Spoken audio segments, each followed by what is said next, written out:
Estamos de volta para mais um Escola Bíblica. Tínhamos deixado a promessa no programa de ontem que hoje iríamos falar sobre as questões da mortalidade da alma, se preferir também, noutro assunto, a imortalidade da alma. Para nos falar sobre este assunto, temos mais uma vez o pastor Rui Bastos. Pastor, mais uma vez, bem-vindo.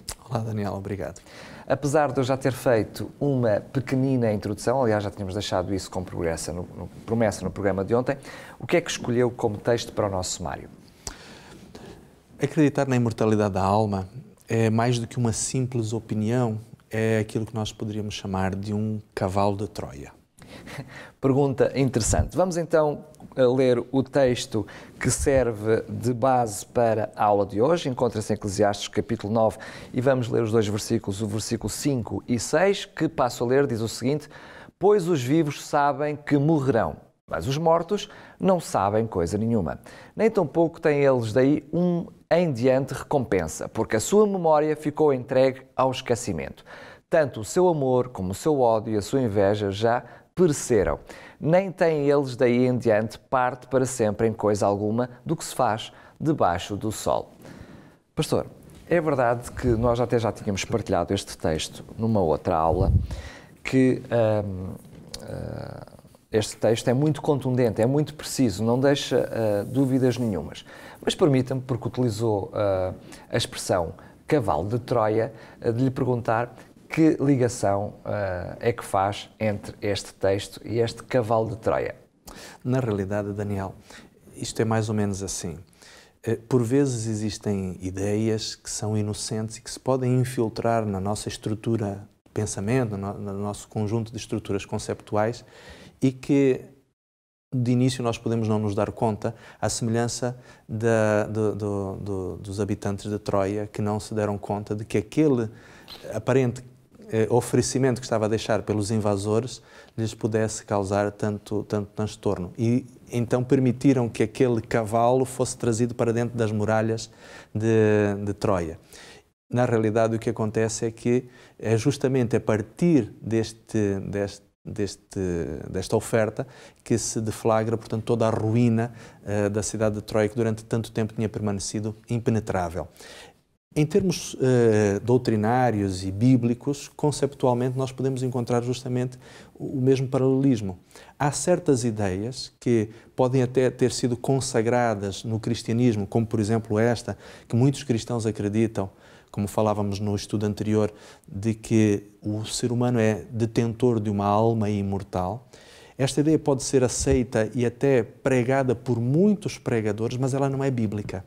E a grande realidade é que nós encontramos no Antigo Testamento, não só a Bíblia, primeiramente, a dizer que o homem não tem uma alma imortal, como, por exemplo, o texto que acabamos de ler de Eclesiastes capítulo 9, 5 e 6, como também em várias ocasiões, nos livros de Levíticos e de Deuteronômio, Deus dizer de forma muito clara que a prática da necromancia, ou seja, a prática de falar com espíritos de mortos, era algo que era considerado por Deus como uma abominação, como uma traição moral a Deus. Não é?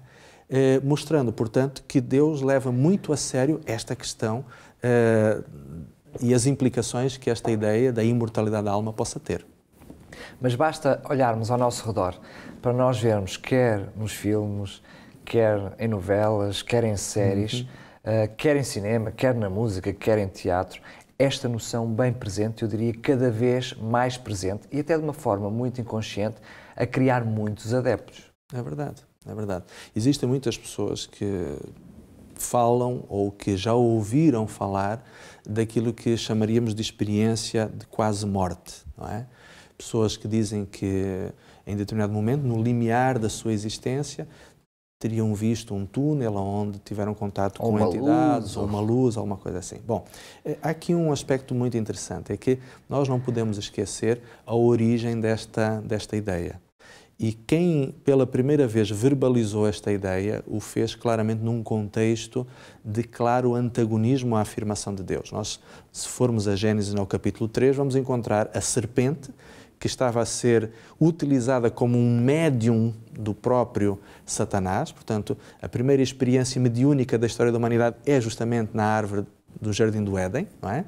Onde a serpente diz claramente a Eva: não morrerás. Quando Deus tinha dito, sim, vocês morrerão se comerem deste fruto. Portanto, esta ideia continua a ser tenazmente defendida por Satanás, porque, como vimos ontem, ela é a forma mais eficiente que Satanás encontrou para retirar a Jesus o seu papel de Salvador e de Redentor da humanidade. Sendo que nós muitas vezes vimos hoje em dia nessas práticas precisamente a mesma noção que Satanás utilizou quando, através de certas pessoas, supostamente outras pessoas têm a possibilidade de falar com os seus entes queridos ou com alguém no passado, não é? Exatamente. Agora, pensemos numa coisa, Daniel. Se eu sou um cristão que leio a Bíblia, mas ao mesmo tempo acredito que o ser humano é detentor de uma alma imortal.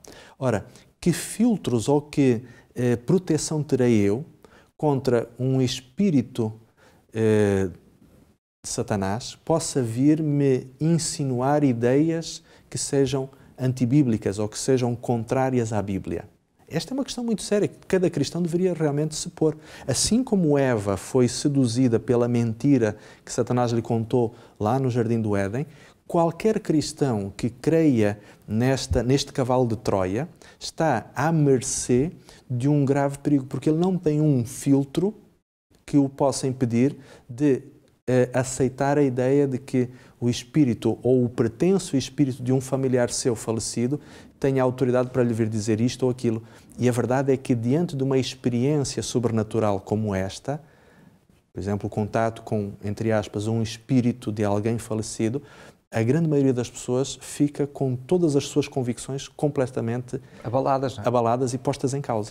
A pessoa tem que ter noção de duas coisas. Em primeiro lugar, que está a falar não com o espírito de alguém, mas com o anjo de Satanás.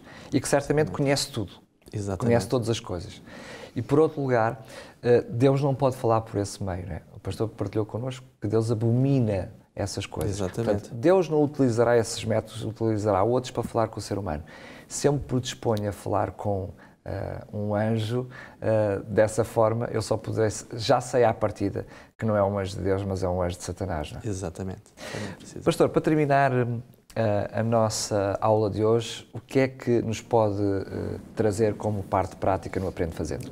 Jesus, na sua oração sacerdotal pelos discípulos, em São João 17:17, Jesus ora ao Pai pedindo em favor dos seus discípulos, intercedendo em favor dos seus seguidores, dizendo: Pai, livra-os do mal e santifica-os na verdade, porque a Tua palavra é a verdade. Na realidade, querido amigo, nós só estamos salvos do perigo e dos enganos do inimigo de Deus, a menos que estejamos alicerçados de forma muito clara, muito precisa, naquilo que a palavra de Deus nos ensina. Aquele texto bíblico em que Jesus afirma: e conhecereis a verdade e a verdade vos libertará, é uma salvaguarda para si e para mim. Portanto, a única maneira de estarmos a salvo dos enganos de Satanás é conhecendo profunda e claramente a palavra de Deus. E que Deus o abençoe na sua investigação pessoal e particular das Escrituras. Chegamos ao final de mais uma aula bíblica. Lembro que durante esta semana estamos a falar do enganador e também dos seus enganos.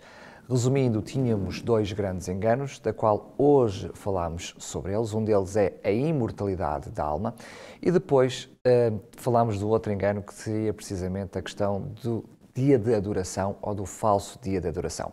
Vamos então deixar este assunto para a aula de amanhã. Despeço-me desejando felicidades na sua vida com a ação do Espírito Santo no seu coração. Mais uma vez, lembro a todos aqueles que nos ouvem através da rádio RCS que nos podem ver também em optv.pt.